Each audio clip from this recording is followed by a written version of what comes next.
There comes a moment in life when you realize that the weight you've been carrying is not yours to bear. It is the weight of someone's indifference, the burden of their inability or unwillingness to see your worth. You may have waited for them to recognize it, to finally wake up and understand the treasure that stood before them, but some people will never see it, not because you aren't valuable, but because their eyes are closed, and perhaps they fear opening them. Letting go of such a person can feel like ripping out a piece of your own soul, but the truth is, you are not losing yourself, you are reclaiming yourself. This is not merely an act of release, it is an act of profound self-love, a declaration that you will no longer invest your energy in what diminishes you.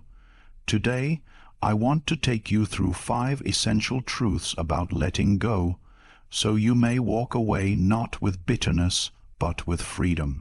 Many stand at the edge of letting go as if they are standing at the edge of a cliff, afraid that the moment they take a step, they will fall into some endless abyss.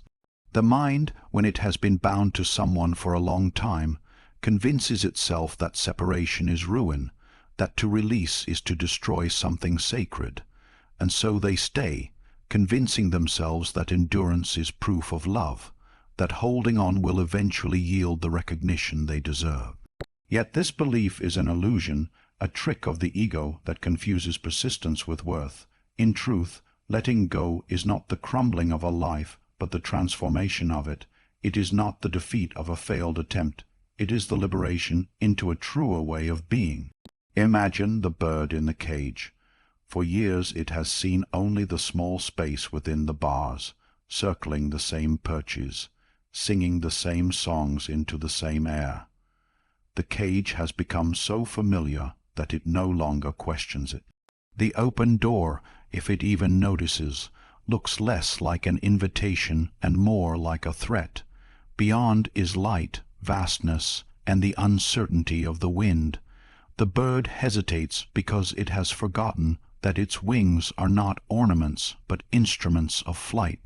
We are no different when we remain in relationships where we are unseen and undervalued. The cage is not made of metal, but of subtle patterns, habit, hope, and the aching desire to be enough for someone who cannot recognize our worth. And the open door is always there, the choice to walk away, to breathe new air, to risk freedom. Yet like the bird, we linger. We tell ourselves, perhaps if I sing a little sweeter, they will notice. Perhaps if I stay, they will learn to love me better. But the truth is that such hope can become a prison more confining than any physical walls. Letting go in such a moment is not a betrayal of love. It is the refusal to betray oneself. It is not an act of coldness but of courage, the courage to choose your own wholeness over the comfort of the familiar. This choice does not mean that the love you gave was meaningless, nor does it erase the beauty that may have existed. It simply means that you will no longer sacrifice your own worth at the altar of someone else's blindness. The greatest misunderstanding about letting go is the idea that it represents failure. Failure implies that you have reached the end of effort and found yourself lacking. But letting go is not the ending of effort. It is the redirection of it. It is a graduation, a step into a new season of life where your energy is no longer spent trying to change what does not wish to change. A graduation is not a loss. It is an acknowledgement that you have learned what this chapter was meant to teach you, and now it is time to move forward. I have seen people hold on to relationships like a drowning man clings to driftwood, believing it to be the only thing keeping them alive. Yet the longer they hold on, the more they realize that the driftwood is not carrying them anywhere. It is keeping them stranded. When they finally let go, they discover that they can swim, that their own strength can carry them farther than the thing they feared losing. You must understand, there is no freedom in being held hostage by the hope that someone will become who you need them to be. The longer you wait, the more you trade your present for an imagined future that may never arrive. Letting go releases you from that bargain. It sets you free to meet the world as it is, not as you wish it to be. Yes, it will hurt. The cage, for all its confines, offers a strange comfort. You know its dimensions, its shadows, the sound of your own voice within it. Stepping outside will feel like stepping into a silence so vast you might lose yourself in it. But in that silence is the space for new songs, songs you have not yet heard from your own soul. The pain you feel at first is not a sign you've made the wrong choice. It is the stretching of wings long unused. Life has a way of expanding to meet the space you create. When you walk away from those who cannot value you, you open the door to those who can. It is not that the universe rewards you for your bravery.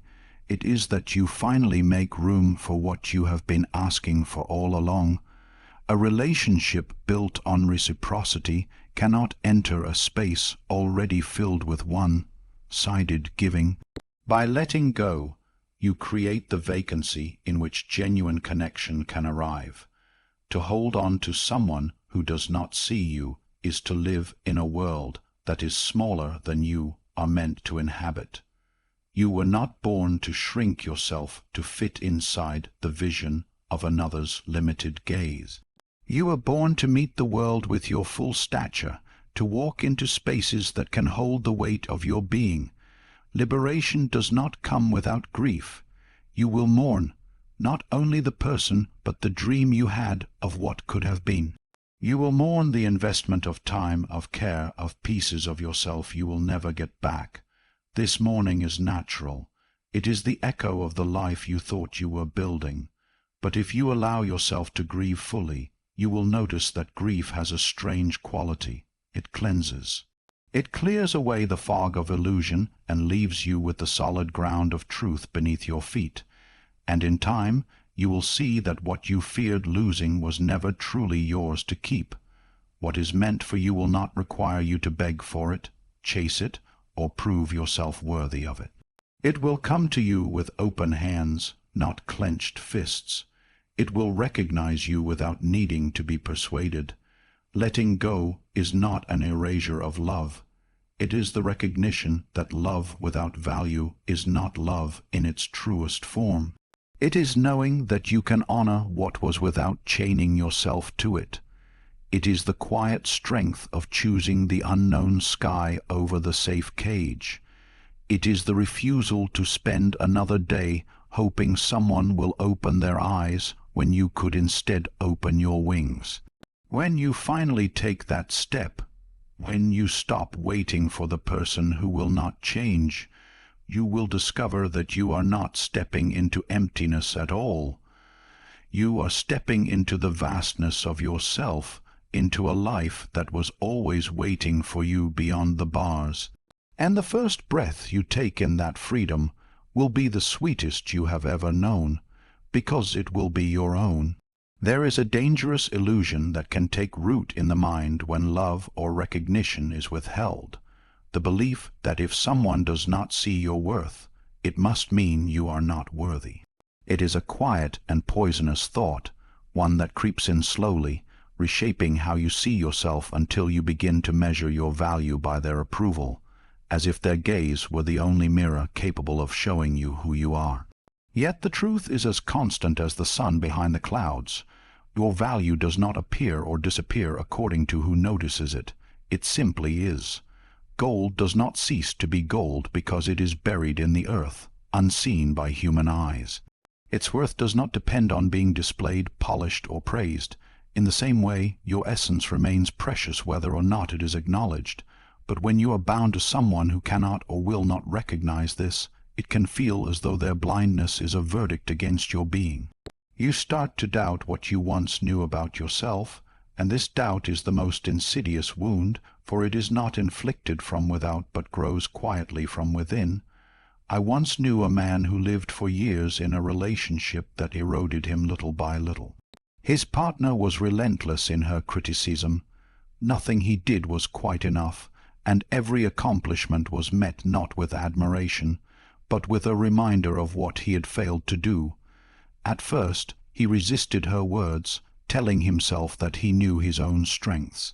But over time, the constant erosion of her voice wore away at the stone of his confidence.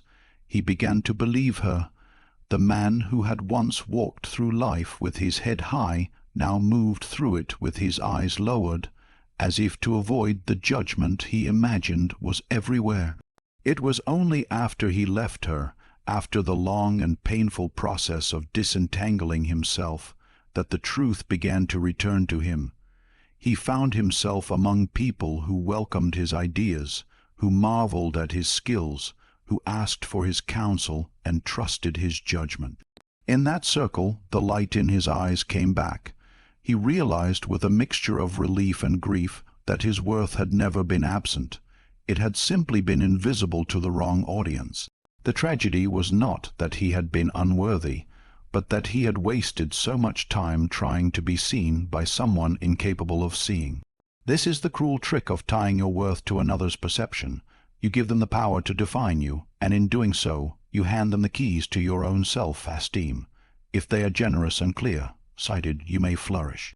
But if they are blind, bitter, or limited, you will find yourself living in the shadow of their distorted view. And the longer you live in that shadow, the more you begin to mistake it for the truth. Letting go is the act of stepping out of that shadow into the open air, where you can see yourself again without the filter of their judgment. It is the refusal to accept their blindness as your reality. It is not about proving them wrong, though in time the truth of your being will always prove itself. It is about reclaiming the authority over your own self-perception. You do not need permission to believe in your own value. You do not need to wait for a nod of approval before you stand tall in your own worth. When you live for the recognition of others, your life becomes a performance. Every action, every word, every choice is shaped not by your inner compass, but by what you think will earn you praise. This is exhausting, and worse, it is unsustainable, because the moment their approval falters, you will feel as though you have collapsed. But when you live from a place of inner worth, rooted in the unshakable knowledge that your value is intrinsic, you become untouchable in a way. You can still be hurt, yes, but you cannot be undone. It is important to understand that not everyone has the capacity to recognize value when they see it. Some are too consumed by their own wounds to see the light in others. Some are threatened by it. Others are simply uninterested in what they cannot use. If you attach your identity to being seen by such people, you will always feel lacking. But their inability to see you says more about them than it ever will about you. A mirror covered in dust cannot reflect your image clearly. It does not mean you are not there. The moment you grasp this truth, something shifts inside you. You stop chasing the impossible task of changing their perception. You begin to see that your energy is better spent in places where your gifts can breathe, where your presence is met with gratitude rather than indifference. This is not arrogance. It is alignment. It is the understanding that your life is too precious to be squandered on convincing someone of something that should be self-evident. It can take time to believe this, especially if you have lived for years inside the echo chamber of someone's disregard. There may be days when the old doubts return, whispering that you are not enough. On those days, you must remind yourself of the truth as often as necessary. Gold is still gold, whether it is in the light or hidden from sight. Your worth is not a matter of consensus. It is not a vote that others can cast for or against. It is a fact of your existence, written into you from the beginning. Letting go of someone who cannot see you is not just an act of release. It is an act of recognition. It is you turning toward yourself and saying, "I know who I am, even if you do not." It is the first step in building a life where your value is not up for debate, where the people around you do not require persuasion to appreciate what you bring. And once you live in such a space, You will look back on the time you spent trying to earn what should have been given freely, and you will wonder why you stayed so long. But even that wondering will carry no bitterness, only clarity. For you will know that every moment you spent in their shadow was part of the journey that brought you here, to this place where you no longer ask for permission to exist fully, and in that freedom you will find something far greater than their approval. You will find yourself. There is a strange comfort in the familiar, even when the familiar is wounding us. The mind has a way of making pain feel like home when it has been with us long enough. We convince ourselves that if we just wait a little longer, perhaps they will see our worth, perhaps the story will take a turn, perhaps the ending will be different. But waiting in this way is not the patient hope of a gardener tending to the soil. It is the slow starvation of the soul. The one you hold on to, who does not see you, has already written the role you play in their life, and no amount of clinging can change a script they have decided to keep. The truth is that by gripping so tightly to what wounds you, you are pushing away the possibility of what can heal you. Holding on can feel deceptively noble. We label it loyalty, persistence, or even love. But there is a vast difference between standing by someone through hardship and binding yourself to a person who diminishes your spirit. The shard of glass analogy is not just poetic, it is painfully literal in the psyche. Each day you grip it, the wound deepens. It becomes infected not only with sorrow, but with resentment, self-doubt, and the slow erosion of your own belief in what you deserve. The moment you let it fall, the bleeding can finally stop. The wound may still ache, but now the healing can begin. I once spoke with a woman who had spent over a decade in a relationship where love had long since withered. Her partner spoke to her in tones that stripped her dignity, dismissing her dreams as foolishness. She told me she stayed because she believed in working through things, because she feared leaving would prove she had given up too easily. But over time her laughter became rare, her friendships faded, and her once bright eyes carried a dull heaviness. When she finally left, the first days were terrifying, like stepping into cold, uncharted waters. Yet within months her voice grew stronger, her old friends returned, and she began painting again, something she had abandoned years before. She realized she had not been afraid of losing him. She had been afraid of losing the version of herself who thought love was meant to hurt. But letting go was the very thing that allowed her true self to come back to life. The psyche cannot heal when it is constantly reopening its own wounds. This is why letting go is not a sign of weakness, but an act of profound self-preservation. It is the moment when you decide that your life is too sacred to be spent bleeding for someone who will not stop the harm. The mind longs for completion, for closure, but closure is not always given to us by another. Sometimes we must give it to ourselves. We close the chapter not because the story ended neatly, but because the act of turning the page is the only way to keep writing. There is also a deeper truth here, one that many overlook. Holding on to someone who does not value you creates a subtle but powerful energy within you, a vibration of lack, of unworthiness. And life, in its strange and mysterious way, tends to reflect that back to us. You may find yourself not only hurt in relationships, but struggling in work, in friendships, even in your relationship with yourself. The longer you remain bound to a person who does not honor your worth, the more you internalize their blindness as truth. You begin to see yourself through their distorted lens. That is why release is essential. It is not just about walking away from them, it is about walking back toward yourself. There is an ancient psychological principle that says, you cannot receive the new while your hands are full of the old. Imagine standing at the shore, clinging to a piece of driftwood that is splintering in your grip, while a sturdy boat waits just a few feet away. You think that letting go means sinking, but in truth, it is the only way to climb into the vessel that can take you forward. We cannot cross into new landscapes carrying what was meant only for a season. Letting go is rarely a single moment. It is often a process, a series of small decisions. Each day you loosen your grip just a little. Each day you reclaim one more piece of your spirit from their grasp.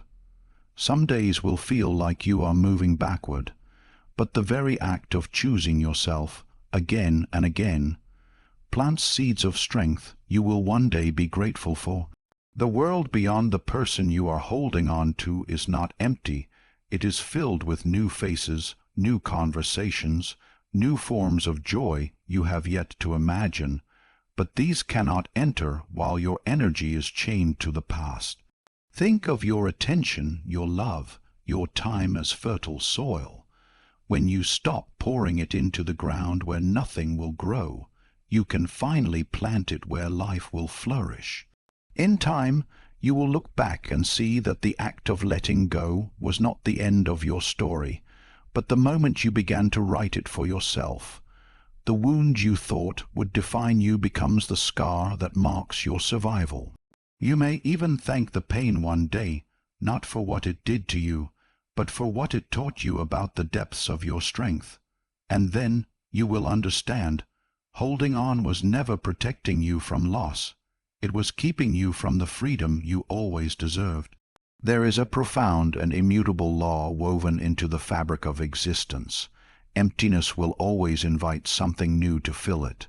This is not merely a poetic idea, but a principle observable in nature, in the human psyche, and in the unfolding of life itself. When we cling to that which no longer nourishes us, whether it is a relationship, a job, or even a self-image that has outlived its purpose, we occupy the space that something better longs to enter. Walking away is not merely an act of departure. It is an act of creation, for by removing what diminishes you, you summon what can finally make you whole. I once knew a woman who had spent years in a workplace where her voice was silenced, her vision ignored, and her worth measured only by how quietly she could endure. She hesitated to leave, fearing that stepping into uncertainty would strip her of stability. But the moment she walked away, she unknowingly set in motion a series of events that would lead her to a place where her contributions were sought after and celebrated. It was only later that she realized she had not found this new life by accident. She had made space for it by refusing to remain where she was unseen. The life that honored her was there all along, but it could not enter until she opened the door by walking away. In love, the same truth applies. Many people fear the void that comes when they end a relationship where they were undervalued. They fear the silence after the noise, the solitude after the constant presence of another. Yet this fear blinds them to the reality that such emptiness is fertile. It is the soil from which the truest forms of connection can grow. When we release someone who cannot or will not meet us where we are, we create a sacred gap. Into that gap can flow the people, opportunities, and experiences that resonate with our deepest worth. We often resist this process because our minds cling to the familiar, even when it is painful. The ego seeks stability, even if it means anchoring itself in barren ground. But the soul knows better. The soul understands that expansion requires letting go, that new beginnings require endings, and that a room cluttered with what is broken cannot welcome what is whole. You cannot grasp the hands of the future if your fingers are still interlocked with the remnants of the past. I have observed that in every life there comes a moment when one must decide whether to continue investing in a place that has no return, or to step into the unknown and trust that life will honor the courage to leave. Those who choose to walk away may feel at first as though they are wandering in an empty house, with nothing but their own footsteps echoing back at them. But if they can withstand that echo, they will notice something remarkable. It gradually fades, replaced by new sounds, new voices, and new possibilities. It is not merely that walking away allows new things to enter, it also transforms the one who leaves. In the act of release, we affirm to ourselves and to the world, "I deserve more than this." And the world, hearing this declaration, begins to respond in kind. Life has a way of rising to meet the level of our self-respect. If we tolerate little, we receive little. If we expect greatness, not from entitlement, but from a deep knowing of our worth, we begin to encounter it. Consider the garden. If you leave weeds to overtake the soil, the flowers you hope to grow cannot thrive. The weeds consume the nutrients, block the light, and dominate the space. But when you clear them away, when you make the deliberate choice to remove what will not sustain you, the earth breathes again.